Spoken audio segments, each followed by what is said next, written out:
Eu sou Patrícia Vieira e esse é o IC Entrevista. Sejam bem-vindos. No programa de hoje nós estamos recebendo o Alberto Goldstein, que é advogado, professor universitário, coordenador da pós-graduação em Direito Desportivo da Universidade Positivo, é sócio proprietário do GMP-GIC Advogados Associados, vice-presidente do Instituto Paranaense de Direito Desportivo e vice-presidente da Comissão de Direito Desportivo da OAB Paraná. Tudo bem, Alberto? Tudo bom, Patrícia? Obrigado pelo convite. É um prazer estar aqui contigo. O prazer é nosso em recebê-lo. Então, hoje, eu e o Alberto vamos conversar sobre um tema aí que todo mundo está falando, mas que nem todo mundo sabe exatamente o que é a SAF. Principalmente aí quem gosta do mundo do futebol, né? Nos últimos tempos tem ouvido muito esse termo, que é Sociedade Anônima do Futebol. Então, Alberto, conta um pouquinho pra gente, para as pessoas que ouvem, mas ainda não sabem exatamente o que significa, o que é SAF? Bom, Patrícia, SAF. A SAF é, como você bem disse, a Sociedade Anônima do Futebol. Certo. Ela é um tipo empresarial, certo? Que veio para tentar ajudar na organização do futebol brasileiro. Esse tipo já é conhecido em outros lugares do mundo, Alemanha, Portugal, Itália, já existe essa modalidade. Toda vez que eu falo de um modelo empresarial, eu falo de maior segurança jurídica, de maior organização e, óbvio, de maior liberdade para que as pessoas possam agir, trabalhar. A SAF, hoje, ela tem, e me permite usar o termo SAF, para não ficar repetindo Sociedade Anônima do Futebol, mas a SAF hoje ela é um tipo específico para o futebol profissional, seja masculino ou feminino, regulamentado para a prática do futebol profissional. Então, muitos clubes brasileiros já estão utilizando esse modelo empresário. Perfeito. Para ajudar eles a tentar recuperar-se de uma crise econômica que muitos vieram a ter. Certo. E um clube, ele pode se transformar numa SAF? Como que funciona esse processo? Sim. A gente tem segundo a lei de 2019, nós temos 3 formatos de transformação do clube em SAF. Certo. Então o clube pode, pessoas físicas ou jurídicas podem de imediato decidir explorar a sua atividade como SAF. Sim. Certo?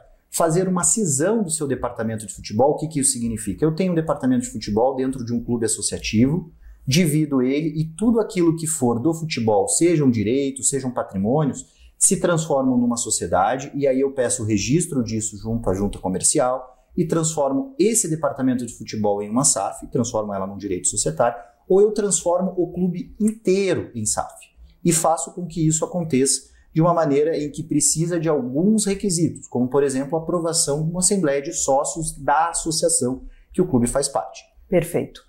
E qual que é a diferença, a principal diferença aí entre um clube associativo e a SAF? Certo. A associação, o clube associativo, temos muitos no país inteiro. Então, certo. A grande maioria sempre foi um clube associativo e eu acho que é muito importante a gente lembrar do histórico do futebol brasileiro. Ele começou como algo de diversão, de entretenimento, de uma prática que não tinha um caráter estritamente profissional. Nós só fomos nos adaptar com a questão profissional depois de muito tempo, quando a gente começou a enxergar que a gente tinha um direito ali e muito dinheiro acontecendo. Sim. Então é muito importante dizer que o esporte, principalmente o futebol, ele faz parte de uma indústria, a indústria do futebol. Certo. Que é um pedaço da indústria do entretenimento, que é talvez a principal indústria do mundo, com questão de receita, questão de valores, questão de patrocínio. Então, a partir dali, a gente começou a enxergar que durante muitos anos se tinha um modelo associativo. E o que é uma associação? A associação é um grupo de pessoas que se reúne, Sim. que é uma pessoa jurídica, mas que não tem fins lucrativos. Certo. Ou seja, eu não tenho como objetivo final ganhar dinheiro. Já na SAF, eu tenho esse objetivo. Então, se cria, a partir do futebol, um modelo para que se tenha um ganho de dinheiro. E isso não está errado. Ganhar dinheiro não é um erro. Então, a partir dali, a gente começa a enxergar que dentro de uma SAF, você começa a enxergar o que é o real. Que é o que o futebol também é uma máquina para gerar dinheiro, para cumprir direitos também, que talvez a associação não estivesse conseguindo fazer. Certo. E aqui há uma grande dicotomia que é importante que a gente faça. Existem alguns entendimentos que as associações não podem se beneficiar de algumas regras empresariais. Sim. E a partir do momento em que eu tenho uma SAF, isso acaba por terra. Então eu posso dar incentivos do direitos às insolvências, como por exemplo falência e recuperação judicial para esses clubes para que eles possam se reerguer. Isso aconteceu com diversos clubes. Então nós temos alguns clubes hoje, e clubes muito grandes, que estão passando por um processo de recuperação e um processo muito organizado, formatado, que vai dar um respiro para daqui a alguns anos que eles possam voltar a ser o que eram anteriormente. Mas em uma resposta mais geral e genérica, a SAF ela busca o lucro, então ela tem como característica ser uma atividade empresarial que vá buscar o dinheiro, e a associação não tem, em regra, essa atividade. Perfeito. O clube associativo, como você falou, ele é uma pessoa jurídica, normalmente ele tem presidentes eleitos aí de tempos em tempos pelos associados. O que muda em relação a isso? Porque a SAF ela tem um dono ou acionistas. Qual que é o papel desse dono da SAF nesse processo todo? Certo, então vamos lá. A associação ela possui um presidente eleito por seus associados. Sim. Então, há uma reunião de pessoas, essas pessoas com direito de voto elegem esse presidente vai ter um mandato para seguir. A SAF, como muitos dizem, você vai ter um titular, que vai Sim. ser o direito acionário dessa pessoa. Certo. Então, geralmente, o que nós temos visto são SAFs em que 90% é colocado para venda, e aí o investidor de fora adquire esse percentual, e a partir do momento que ele adquire esse percentual, ele se torna proprietário de participações societárias. Ou seja, ele é dono de ações que vão ser donos desse clube. Então ele se torna um acionista majoritário. Por ser o acionista majoritário, ele tem o direito de eleger, de determinar algumas situações como as regras dessa empresa que ele segue. Então ele vai nomear um conselho de administração, vai nomear daí o diretor dessa empresa, que agora é uma empresa, né? Sim. Então vai ter essa empresa sendo gerida por essa pessoa, e a partir desse momento a gente vai ter uma maior organização. Aí nós temos algumas dificuldades aqui, né? Porque a partir do momento em que você tira o caráter meramente associativo, Sim. os torcedores que lá estavam acabam se afastando um pouco do clube. E isso nós estamos falando de uma atividade que ela é movida por algo que é muito sério, que é a paixão. Sem dúvida. Então quando a gente tem a paixão, a gente também tem a cobrança. E nesse momento a gente está falando de uma pessoa independente, de uma empresa, que é totalmente desvinculada dessa paixão, e por um lado isso é bom, mas por outro também é ruim, porque a gente acaba tendo ali uma dificuldade do próprio torcedor em ter um pertencimento, de ter essa cobrança, e por outro lado o clube acaba se sentindo cobrado porque eles não conseguem chegar no meio termo. Então esse acionista majoritário hoje tem uma grande dicotomia, porque de fato ele se torna como se fosse um dono da empresa, e pode tomar as decisões que ele melhor entender para o seu clube. Perfeito. E como que é feita a gestão e a prestação de contas? Como que funciona tudo isso? Certo. Vai seguir o rito de uma sociedade empresária convencional. Nós Sim. temos as regras legais, então a lei da SAF, ela surge para a gente com algumas regras, principalmente regras de governança e compliance. Dando um exemplo, as pessoas que trabalham na SAF, ela não pode trabalhar para uma outra SAF no mesmo território. A gente tem que tomar muito cuidado, porque o dono, o acionista majoritário de determinada SAF, não pode ser acionista majoritário de outra SAF ou ser acionista de qualquer outra SAF que disputa o mesmo campeonato. Então a gente vai começar a ter algumas situações. Então a gente precisa pensar nisso. Então, a partir do momento que eu tenho a criação da SAF, eu também crio regras para outras situações que até então a gente não previa. Então a gente tem conglomerados de empresas que investem. Vou dar um exemplo para vocês, que é o Grupo City. Sim. O Grupo City, que é dono do Manchester City, que é o maior clube deles, mas eles têm um clube na Bolívia, tem um clube no Uruguai, tem um clube hoje no Brasil, que é o Bahia. Então, a partir disso, você começa a pensar, e se o Bahia e o clube da Bolívia ou do Uruguai se encontrarem num campeonato? Como é que fica a questão de organização disso? Será que a gente vai ter que questionar? Então, a gente vai ter que criar regras para isso. Na Europa, a gente já teve algumas discussões sobre isso, e um dos clubes precisou abrir mão de determinada vaga de um campeonato, Sim. porque não poderia participar os dois sob pena de uma violação do principal princípio, que é o princípio da pró-competição, que aí é o princípio da lealdade esportiva, que está na Carta Olímpica e por aí vai. Como você falou, com o surgimento da SAF surgem novas demandas. Já existe uma legislação específica para a SAF ou ela se aplica a empresas privadas de maneira geral? Então, a SAF ela tem uma lei própria, certo? Essa lei própria segue determinadas situações que envolvem a lei de recuperação judicial e falência, quando Sim. aplicado. Também seguem as regras de governança estipuladas pelo Estado. mas, em especial, ela segue as regras empresariais.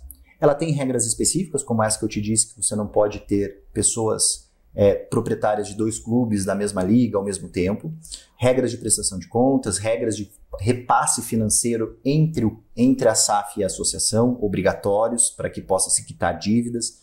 Tirando isso, ele segue uma regra convencional das sociedades anônimas, a Lei 6404/76, e suas alterações. Além, obviamente, a gente não pode esquecer da Constituição e por aí vai.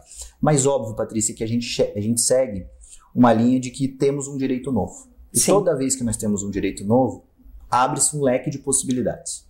Dentre esse leque de possibilidades surgem questões trabalhistas, surgem questões que envolvem a parte organizacional do campeonato, a parte da formação de uma liga.